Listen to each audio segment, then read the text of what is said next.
Right, okay. Srinivas Reddy గారు,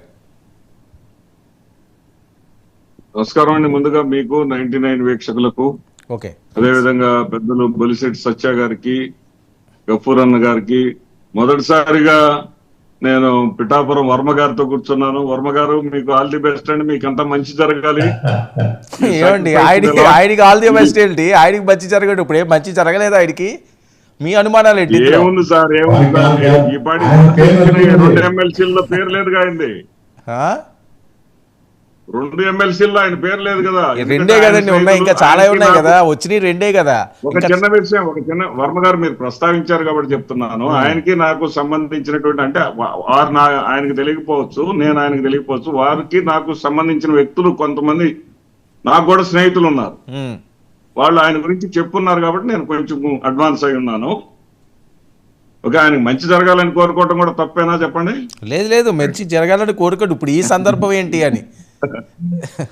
సందర్భం ఏంటంటే మొదటిసారి కలిసాం. ఓకే. శ్రీనివాస్ రెడ్డి గారు, అమరావతి ప్రాంతం 2014 అమరావతి రాజధాని ఒక అద్భుతంగా దాన్ని తీర్చిదిద్దాలి, దేశంలో మంచి రాజధాని ఏర్పాటు చేయాలన్నది ఆ ప్రభుత్వ సంకల్పం.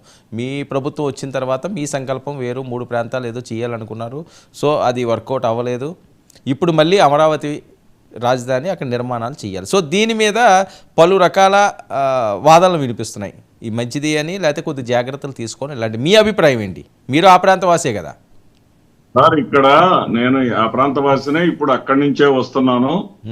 ఇక్కడ అమరావతిలోనే వడ్డమాన్ అనేటటువంటి గ్రామంలో ఒక కార్యకర్తకి తెలుగుదేశం పార్టీ వాళ్ళు గాయపరిస్తే అతనికి ఏదో మా చేతనైన ఆర్థిక సాయం చేసి వస్తా ఉన్నాం. నేనేమంటున్నానంటే, ఆ ప్రాంతాన్ని రాజధానిగా ఎంచుకోవడంలోనే అన్యాయం జరిగిపోయింది. ఏదో సత్య గారు చెప్పొచ్చు కానీ, ఏది జగన్మోహన్ రెడ్డి గారు అడ్డుకోలేదు, ఒక్క మాట కూడా చెప్పలేదని. జగన్మోహన్ రెడ్డి గారు ఏం చెప్పారు? ప్రభుత్వ భూములు ఉంటే తీసుకోండి అని చెప్పారు. అక్కడేం ప్రభుత్వ భూములేం కాదు తీసుకుంది. చాలా మంది భూములు ఇవ్వకుండా దాదాపు 1/4 వరకు కూడా పెనుమాక లాంటి ఓళ్లలో అడ్డం తిరిగినటువంటి పరిస్థితి. అందువల్లనే అక్కడ ప్రతిష్టంభన ఏర్పడిన మాట వాస్తవం. అక్కడ ఏంటంటే, సత్య గారు యూటర్న్ తీసుకున్నప్పటికీ, ఎందుకంటే ఆయన ట్వీట్ నేను చాలాసార్లు చదివా, ఆయన నేను విమర్శించట్లా, ఆయన చెప్పిన దాంట్లో మాత్రం చాలా వాస్తవం ఉంది. ఆయన ఏంటంటే, వాళ్ళ ఒక నిర్ణయం తీసేసుకున్న తర్వాత నువ్వు అలా ఎందుకు ట్వీట్ పెట్టావని పైనుంచి సహజంగా అడుగుతారు. అడిగినప్పుడు ఆయన యూటర్న్ తీసుకొని నేనేమి రాజధానికి వ్యతిరేకం కాదు అని చెప్పేసి ఆయన ఏదో సర్దుబాటు మాటలు చెప్తా ఉన్నారు. కానండి, ఇక్కడ విషయం ఏంటంటే, రాజధానికి సాక్షాత్తు చంద్రబాబు నాయుడు గారు ప్రజలు ఆశీర్వదించారు. నేనైతే ఒక వైసీపీ నాయకుడిగా, వైసీపీ అభిమానిగా చంద్రబాబు నాయుడు మళ్ళీ ముఖ్యమంత్రి అవుతాడని అనుకోలే. ఎందుకంటే అధికారంలో ఉన్నప్పుడు అందరికి భావజాలం అంతే ఉంటుంది. ఇప్పుడు అదే భావజాలం కూటమి వారికి కూడా వచ్చింది. ఆ సందర్భంలో మేమేం చేశామంటే, ఇక నేల మీదకి వద్దాము, గ్రాఫిక్స్ తో కాలక్షేపం చేశారు చంద్రబాబు నాయుడు గారు. అక్కడ వాస్తవంగా కట్టలేము, కన్స్ట్రక్షన్ ఛార్జెస్ విపరీతంగా అయిపోతున్నాయి. ఎందుకంటే మీ విజువల్స్ లోనే ఇప్పుడు చూపిస్తా ఉన్నారు. ఇప్పుడు ఆ ప్రాంతానికి కూడా నేను వెళ్ళొచ్చా. ఏంటి, నిన్న ఎవడో కుర్రవాడు పెట్టాడు, యూట్యూబ్ లో పెట్టాడు, ఇదిగో ఈ అడుగు లోపల భవనాలు ఉన్నాయి, కింద పైకి కనపడతా ఉన్నాయి పిల్లర్స్ అని చెప్పేసి అవన్నీ చూపించారు. ఇప్పుడు మీ దాంట్లో కూడా చూపించారు. నేనేమంటున్నానంటే, అక్కడ మీ లోతైన పునాది అవసరం ఉంది, నీటి ప్రవాహ ప్రమాదం ఉంది, ప్రకృతి ప్రవాహం అనేది చెప్పి రాదు, ఖచ్చితంగా ఉంది. వారు చంద్రబాబు నాయుడు గారు అంత ఆలోచనాపరులైనటువంటి వ్యక్తి. ఆయన చెప్పినటువంటి విషయం ఏంటంటే, మాకు అక్కడ 1,09,000 కోట్లు, ఆయన అడిగింది కూడా 1,16,000 కోట్లు. ఆయన అడిగింది ఏంటంటే 58,000 ఎకరాలు మొత్తం కలుపుకుంటే 58 × 2 1,16,000, కనీసం 1,10,000 కోట్ల రూపాయలు కావాలన్నారు. రీసెంట్ గా మొన్న నారాయణ గారు, అదే సచివాలయం కట్టించినటువంటి నారాయణ గారు కూడా అదే మాట చెప్పారు. ఏమని? 1,09,000 కోట్లు కావాల్సిందే, 48,000 కోట్ల రూపాయలు మొదటి దశలో మేము ఖర్చు చేస్తామని.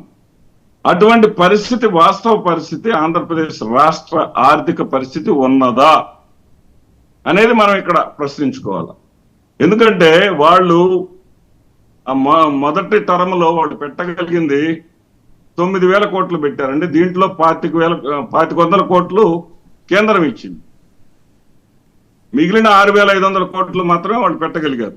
అంటే ఒక టర్మ్లో 6,500 కోట్లు అంటే సరే ఒక సంవత్సరం తీసేయండి, మనం హైదరాబాద్ లో ఉన్న కాలం తీసేయండి, అంటే 1,500 కోట్ల రూపాయల చొప్పున సంవత్సరానికి వార్షికానికి పెట్టగలుగుతా పోతే ఈ 1,10,000 కోట్లు ఇన్వెస్ట్ చేసి అక్కడ నగరం కావాలంటే, అందుకే గఫూర్ అన్న గారు చాలా చక్కగా చెప్పారు, అది సాధ్యమయ్యే పనేనా? అది అయ్యే పని కాదు.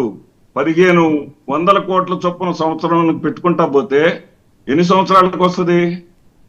ఎన్నేళ్లకు వస్తుంది 1,10,000 కోట్ల రాజధాని? అది సాధ్యమయ్యేటటువంటి పని కాదు. మరి ఏం చేయాలంటారు? సత్యా గారికి కూడా వాస్తవం తెలుసు.